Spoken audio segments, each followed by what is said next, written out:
Ang mabuting balita ng Panginoon ayon kay San Mateo. Nagtipon-tipon ang mga Pariseo na mabalitaan nilang napatahimik ni Jesus ang mga Saduceo. Isa sa kanila na dalubhasa sa kautusan ang nagtanong kay Jesus upang subukin ito. Guro, alin po ang pinakamahalagang utos sa kautusan? Tanong niya. Sumagot si Jesus, ibigin mo ang Panginoon mong Diyos ng buong puso mo, buong kaluluwa mo, at buong pag-iisip mo. Ito ang pinakamahalagang utos. Ito naman ang pangalawa. Ibigin mo ang iyong kapwa gaya ng pag-ibig mo sa iyong sarili.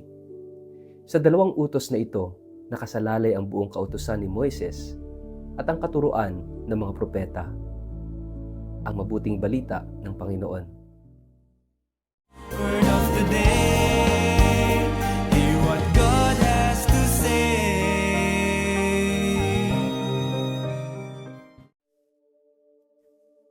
Mapagpalang araw po sa inyong lahat. Kumusta po kayo? Ang ating word of the day ay buo. Marami tayong kayang mahalin ng sabay-sabay. Mahal natin ang ating pamilya, mga kaibigan, trabaho, pangarap, ministry, at mga bagay na mahalaga sa atin. Pero kung tatanungin ka ngayon, sino o ano ang pinakamamahal mo? Baka hindi ganoon kadaling sagutin. At baka mas mahirap pa ang kasunod na tanong. Paano mo malalaman na tunay mo siyang mahal? Madaling sabihin ang salitang mahal kita, pero ang tunay na pagmamahal ay hindi lamang sinasabi. Nakikita ito sa oras na ibinibigay natin, sa mga pinipili natin, sa mga isinasakripisyo natin, at sa lugar na ibinibigay natin sa minamahal sa ating buhay. Kaya nang tanungin si Jesus sa Ebanghelyo ngayon kung ano ang pinakadakilang utos, hindi siya nagbigay ng komplikadong sagot. Ang sagot niya ay umiikot sa isang salita, pag-ibig. Ngunit hindi ordinaryong pag-ibig. Pag-ibig na walang reserba, pag-ibig na hindi hati, pag-ibig na buo. Kaya ang word of the day, buo. Lumapit kay Jesus ang isang dalubhasa sa kautusan at nagtanong upang subukin siya, Guro, alin po ang pinakamahalagang utos sa kautusan? Napakaraming utos sa tradisyong Hudyo.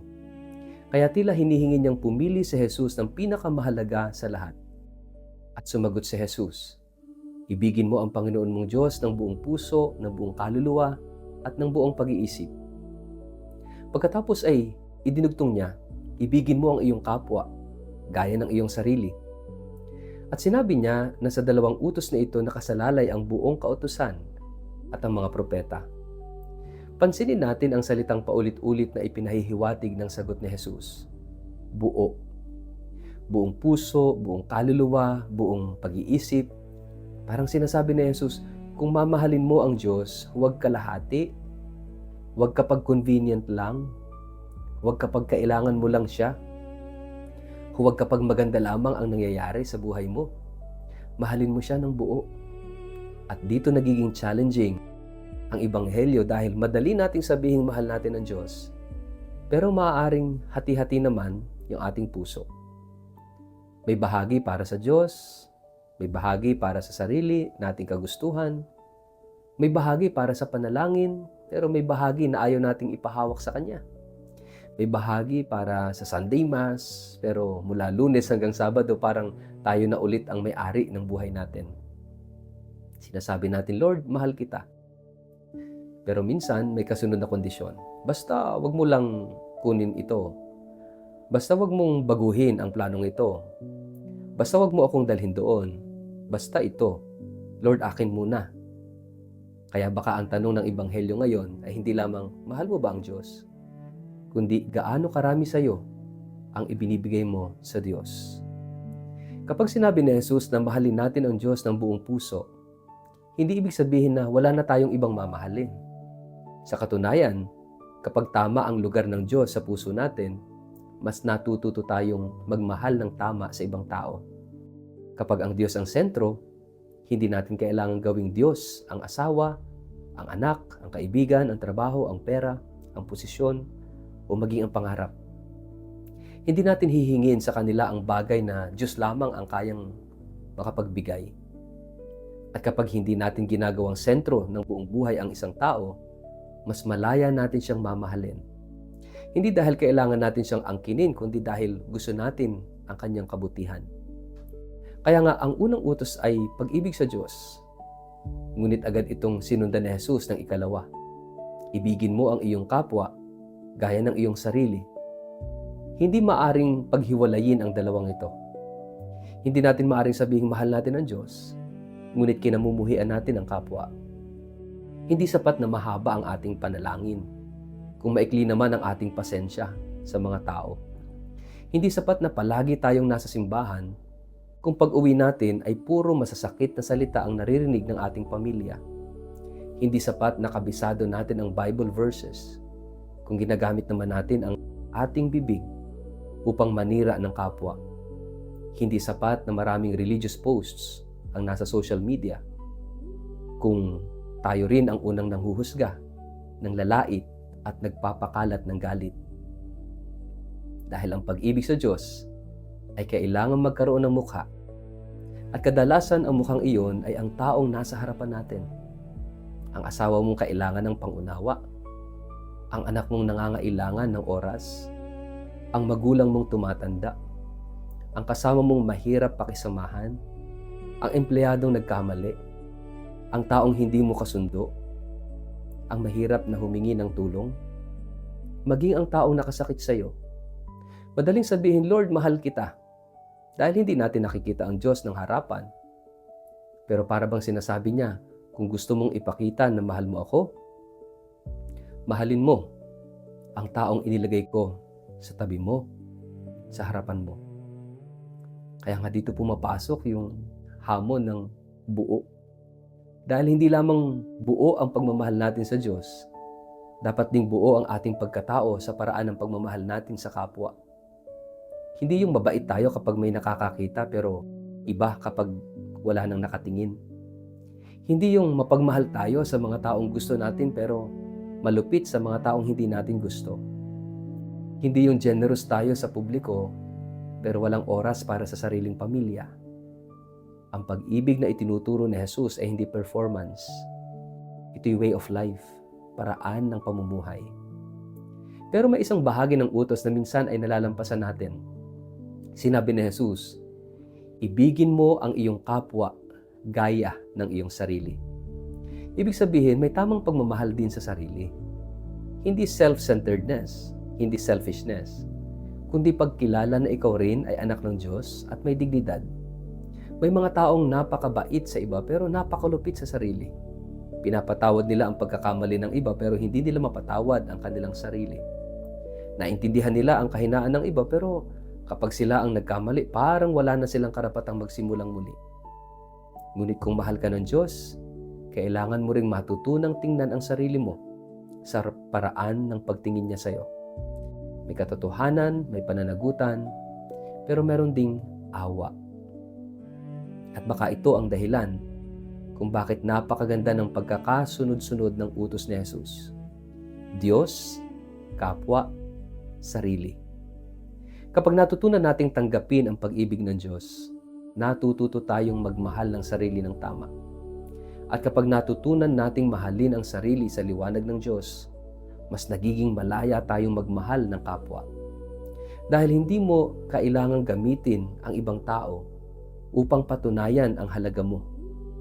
Hindi mo kailangan palaging purihin, hindi mo kailangan palaging ikaw ang tama, hindi mo kailangang talunin ang iba para maramdaman mong mahalaga ka. Alam mo kung sino ka dahil alam mong mahal ka ng Diyos. Minsan kasi ang problema natin ay sinusubukan nating magmahal gamit ang pusong hindi pa marunong tumanggap ng pagmamahal. Kaya nagiging possessive tayo. Siloso, controlling, mapaghanap, madaling masaktan. Gusto nating punan ng tao ang isang puwang na Diyos lamang ang makakapuno. Ngunit kapag ang Diyos ang unang pinagmumulan ng ating pag-ibig, hindi na tayo nagmamahal dahil desperado tayong may makuha. Nagmamahal tayo dahil meron tayong maibibigay. At marahil ito ang isa sa pinakamahalagang mensahe ng ating ebanghelyo sa araw na ito. Hindi complicated ang Christian life natin, pero demanding ito. Maaari nating aralin ang napakaraming doktrina. Maaari nating kabisaduhin ang napakaraming panalangin. Maaari tayong magkaroon ng maraming devotions. Mahalaga ang mga iyon. Pero sa huli, ibinabalik tayo ni Jesus sa pinakasentro. Mahal mo ba ang Diyos? At dahil mahal mo ang Diyos, marunong ka bang magmahal ng tao? Hindi tinanong ni Jesus kung gaano karami ang alam natin tungkol sa Diyos. Ang mahalaga ay kung gaano kalalim ang ating relasyon sa Kanya. Sapagkat posible palang marami kang alam tungkol sa isang tao, ngunit hindi mo siya mahal. Maaari mong kabisaduhin ang kanyang biography, pero wala kayong relasyon. Ganoon din sa pananampalataya. Maaari nating alam ang Ten Commandments, ang Catechism, ang Bible, theology, at maraming mga teachings ng simbahan. Napakahalaga ng lahat ng ito. Pero ang lahat ng kaalamang iyon ay dapat humantong sa pag-ibig. Dahil kung mas marami akong alam tungkol sa Diyos, pero mas mapanghusga naman ako, mas mainitin ang ulo ko, mas mapagmataas ako, at mas mahirap akong magmahal, may kailangang tingnan sa aking pananampalataya. Ang tunay na kabanalan ay hindi lamang nakikita sa paraan ng ating pagluhod sa harap ng altar. Nakikita rin ito sa paraan ng ating pagtrato sa taong nasa tabi natin. Ang tunay na pagsamba ay hindi natatapos sa amen. Nagpapatuloy ito paglabas natin ng simbahan. Kapag pinatawad mo ang taong nakasakit sa iyo, sumasamba ka sa Diyos. Kapag pinili mong magsabi ng mabuti sa halip na manira, sumasamba ka sa Diyos. Kapag binigyan mo ng oras ang taong nangangailangan sa iyo, sumasamba ka sa Diyos. Kapag tumulong ka ng walang hinihintay na kapalit, sumasamba ka sa Diyos. Love of God becomes visible through love of neighbor. Pero baka may isang mas malalim pang tanong. Paano ko mamahalin ng Diyos ng buo kung ang puso ko mismo ay wasak? Paano kung marami akong sugat? Paano kung pagod ako? Paano kung may bahagi sa akin na hindi pa gumagaling? At dito napakaganda ng hamon ng ating word of the day. Ang buo ay hindi nangangahulugang kailangan mong maging perfect muna bago ka lumapit sa Diyos. Hindi ibig sabihin na wala kang sugat, walang kahinaan o problema. Ang ibig sabihin ng buong puso, dalhin mo sa Diyos ang lahat. Pati yung basag na bahagi ng pagkatao mo. Kung sugatan ka, ibigay mo ang sugat. Kung natatakot ka, ibigay mo ang takot. Kung nagagalit ka, dalhin mo ang galit sa Kanya. Kung nagdududa ka, dalhin mo ang pagdududa mo sa Kanya. Kung may kasalanan ka, dalhin mo ang kasalanan at humingi ng awa. Huwag mong ibigay sa Diyos ang magandang bahagi lamang ng sarili mo. Ibigay mo ang buong ikaw. Dahil ang Diyos ay hindi natatakot sa mga bahagi mong hindi pa maayos. Siya nga ang gusto magpagaling sa mga iyon. At baka nga ito yung twist sa ating gospel ngayong araw na ito. Akala natin kapag sinabi ng Diyos na mahalin mo ako ng buong puso, hinihingi niya sa atin ang lahat. Well, totoo yun, pero bago pa man niya hingiin ang buong puso natin, ibinigay na niya muna ang buong sarili niya sa atin. Hindi tayo unang nagmahal. Siya ang unang nagmahal sa atin. Sa pagkakatawang tao, ibinigay niya ang kanyang sarili. Sa krus, walang itinira si Jesus. Ang kanyang katawan, dugo, buhay, lahat ibinigay. At sa Eucharistia, patuloy niyang sinasabi, ito ang aking katawan na ibibigay para sa iyo. Kaya kapag sinabi ng Diyos, mahalin mo ako ng buo, hindi siya isang Diyos na humihingi lamang. Siya ang Diyos na unang nagbigay ng buo. Ang ating pagmamahal ay tugon sa pagmamahal na una nating natanggap mula sa Kanya. Kaya nga mga kapatid, buong puso, buong kaluluwa, buong pag-iisip, buong buhay. Hindi perfect, pero buo. Hindi walang sugat, pero walang tinatago. Hindi walang pagkukulang, pero handang isuko ang lahat sa Diyos. At mula sa pag-ibig na yon, mahalin din natin ang ating kapwa. Hindi lamang kapag madali, hindi lamang kapag mabait sila sa atin, kundi dahil bawat taong nakakasalamuhan natin ay may dignidad na nagmumula sa Diyos. Kaya ang tanong natin sa pagninilay ngayon, buong puso ko bang minamahal ang Diyos? O may bahagi ng buhay ko na sinasabi kong, Lord, huwag mo munang pakialaman nito. May relasyon ba akong ayaw ipahawak sa Kanya? May bisyo, may ambisyon, may sama ng loob, may plano, may lihim na bahagi ng buhay ko na gusto kong ako lamang ang masunod? At meron bang taong inilagay ng Diyos sa buhay ko na kailangan kong matutuhang mahalin ng mas totoo? Sa ngalan ng Ama at ng Anak at ng Espiritu Santo. Amen. Panginoong Jesus, nais kitang mahalin ng buong puso, buong kaluluwa, buong pag-iisip. Ngunit alam mong hati-hati minsan ang aking puso. May mga bagay akong masyadong pinangahawakan. May mga bahagi ng aking buhay na nahihirapan akong isuko. At may mga taong nahihirapan akong mahalin. Kunin mo ang buong puso, pati ang mga sugat, mga takot, kahinaan, pagkukulang nito.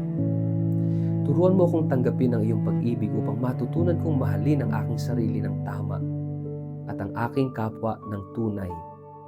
Naway ang bawat panalangin ay maging pag-ibig, ang bawat paglilingkod ko ay maging pag-ibig, at ang buong buhay ko ay maging tugon sa pag-ibig na una mong ibinigay sa akin. Amen. Pagpalain po kayo't ingatan ng makapangyarihang Diyos, Ama at Anak at Espiritu Santo. Amen.